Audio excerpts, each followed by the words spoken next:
right at the laser, and it would subtract that wavelength of light, and you wouldn't even see it, and it wouldn't harm you. And I've always thought that was kind of interesting. There was another laser called a YAG laser that they used, which was it would shoot a beam, and at the point where the beam was focused, it would create a small explosion. And I've seen when they first got that, doctors playing around with it just to get familiar with it, and could actually focus on a sheet of newspaper and pick the ink off. And that's how accurate they could adjust the distance on that beam. It was absolutely amazing. And that was 20-year-old technology. At this point, it's probably 30-year-old technology. And I think they still use it on certain things like capsule, poking a hole in the capsule after cataract surgery. And I said that just for Bradley's benefit. Bradley's familiar with all of that. Back to you, N4IJL. Whatever happened to the topic of ham radio? But you reminded me of something there. If you use a MiG, it's not quite as bad, especially if you use cover gas, because it's got that argon in there, it's going down in there. It helps get rid of some of it there. But you brought something to my mind there, when you talk about punching holes in paper. I know when we was in school, in heating and air, HVAC class there, the 10,000 volt transformers that was in fuel oil furnaces, that's what it took to get them lit there, the spark that would ignite the fuel oil.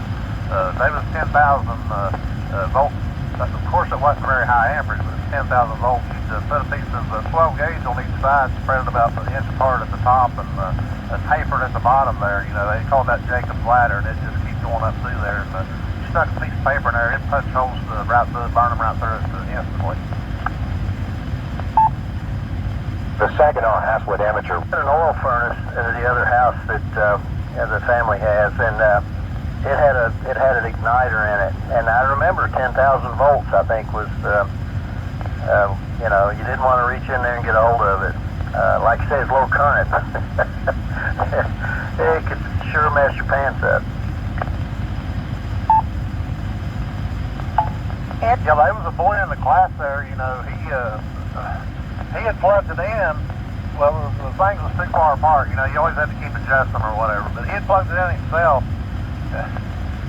And unbeknownst, he reaches up there and grabs a hold of the things and tries to shove them together. He didn't make that mistake again.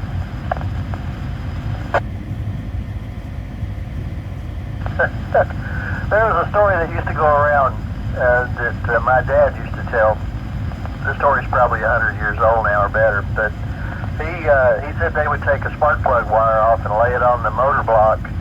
I'm trying to remember how it worked, and then somebody would walk up to the car and grab the door handle, and it would cause their socks to roll down.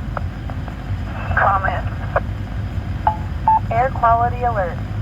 Tarrant County. Are you Tom back out on his sleep there? Go ahead there, Tom.